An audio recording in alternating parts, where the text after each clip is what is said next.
Good morning dear students. पिछले video में मैंने आपको काइंड्स ऑफ क्लॉजेस पढ़ाया था। काइंड्स ऑफ क्लॉजेस में दो तरह के क्लॉजेस आपको बताए, इंडिपेंडेंट और डिपेंडेंट क्लॉजेस।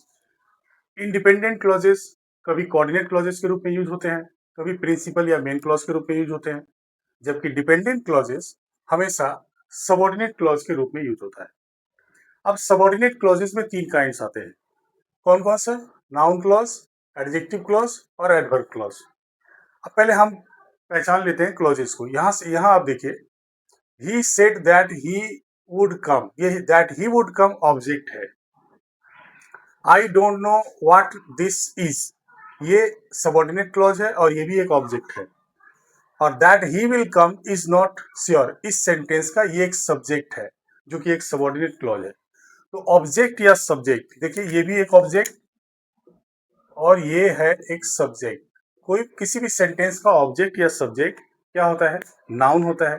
तो इस हिसाब से ये हमारे नाउन क्लॉजेज हो गए। नाउन क्लॉज की क्या पहचान है? वर्क्स एज ए सब्जेक्ट और एज एन ऑब्जेक्ट। अब आ जाइए एडजेक्टिव क्लॉज। पहले ही बता दूं, एडजेक्टिव क्लॉज की क्या पहचान होती है? वो किसी नाउन को डिस्क्राइब करता है या नाउन के बारे में कुछ बतलाता है, नाउन या प्रोनाउन के बारे में। उस नाउन या प्रोनाउन को हम कहते हैं antecedent. Antecedent describes a noun और प्रोनाउन। उस नाउन और प्रोनाउन को हम कहते हैं एंटीसीडेंट। इन सारे एग्जांपल्स को हम लोग देख लेते हैं। He is mister Khan who is a teacher, ये who is a teacher mister Khan को डिस्क्राइब कर रहा है जो कि एक नाउन है। This is a book which I bot, ये विच आई बॉट बुक को डिस्क्राइब कर रहा है जो कि एक नाउन है। He who help me is Hrithik, who help me, ये ही के बारे में आया जो कि एक प्रोनाउन है। जो नाउन या प्रोनाउन को डिस्क्राइब करे, नाउन या प्रोनाउन यानी उस एंटीसीडेंट को जो डिस्क्राइब करे, उसे हम कहते हैं एडजेक्टिव क्लॉजेस। अब यहां आ जाइए, ये हो गया एडवर्ब क्लॉज। अब एडवर्ब क्लॉजेस क्या होते हैं?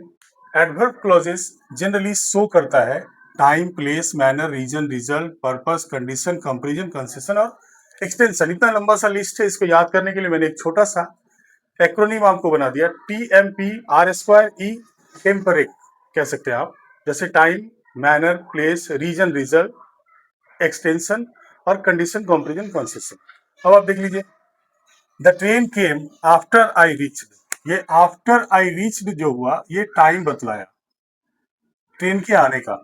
The teacher will scold if you make noise, ये कंडीशन बतलाया। टीचर कब स्कोल्ड करेंगे? उस कंडीशन में, अगर आप नॉइज करोगे तो। I have done as you said, ये क्या है? ये मैनर बतलाया, किस ढंग से मैंने काम किया, जैसा आपने बताया वैसा। तो इस हिसाब से time, place, manner, reason, result बतलाने वाले क्लॉजेस को हम क्या कहेंगे? एडवर्ब क्लॉजेस कहेंगे। ये सबऑर्डिनेट क्लॉजेस है।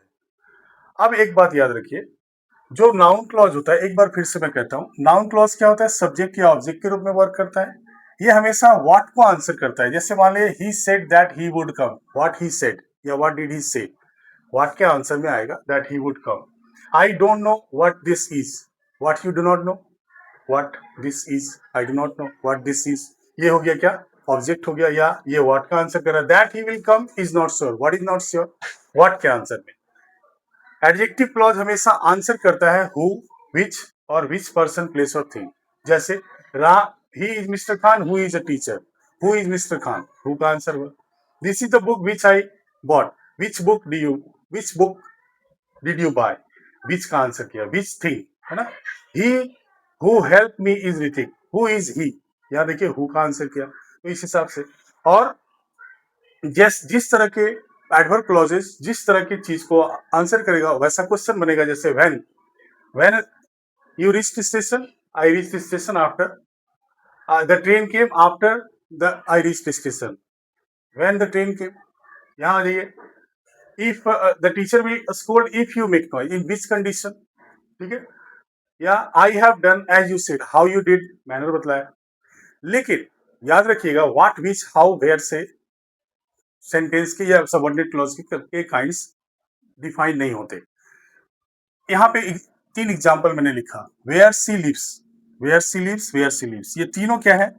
तीनों सबऑर्डिनेट क्लॉजेज है। अब ये तीनों सबऑर्डिनेट क्लॉजेज तो सेम है, लेकिन इसका स्टार्टिंग कैसे है? देखिए, I do not know where she lives. तो ये जो वेयर सी लिव है ना, वो व्हाट का आंसर है, what do you not no. तब ये व्हाट का आंसर है, इसलिए ये हो गया noun clause. I do not know the place where she lives. Which place do you not know, ये विच प्लेस आया, विच प्लेस का आंसर किया। तो ये देखिए विच पर्सन प्लेस और थिंग, ये हो गया क्या एडजेक्टिव एडजेक्टिव क्लॉज।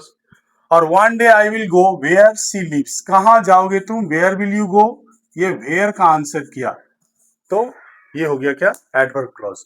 याद रखना है कनेक्टर क्या है, रिलेटिव क्या है, उसके हिसाब से डिसाइड नहीं होगा आंसर किस चीज का कर रहा है।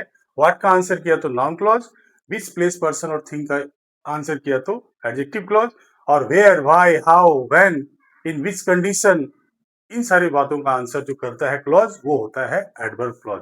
आशा करता हूं समझ में आया आपको। कोई क्वेश्चन हो प्लीज कमेंट बॉक्स में जरूर दीजिएगा। लाइक कमेंट और सब्सक्राइब करना ना भूले। थैंक यू, मिलते हैं अगले वीडियो में। Thank you.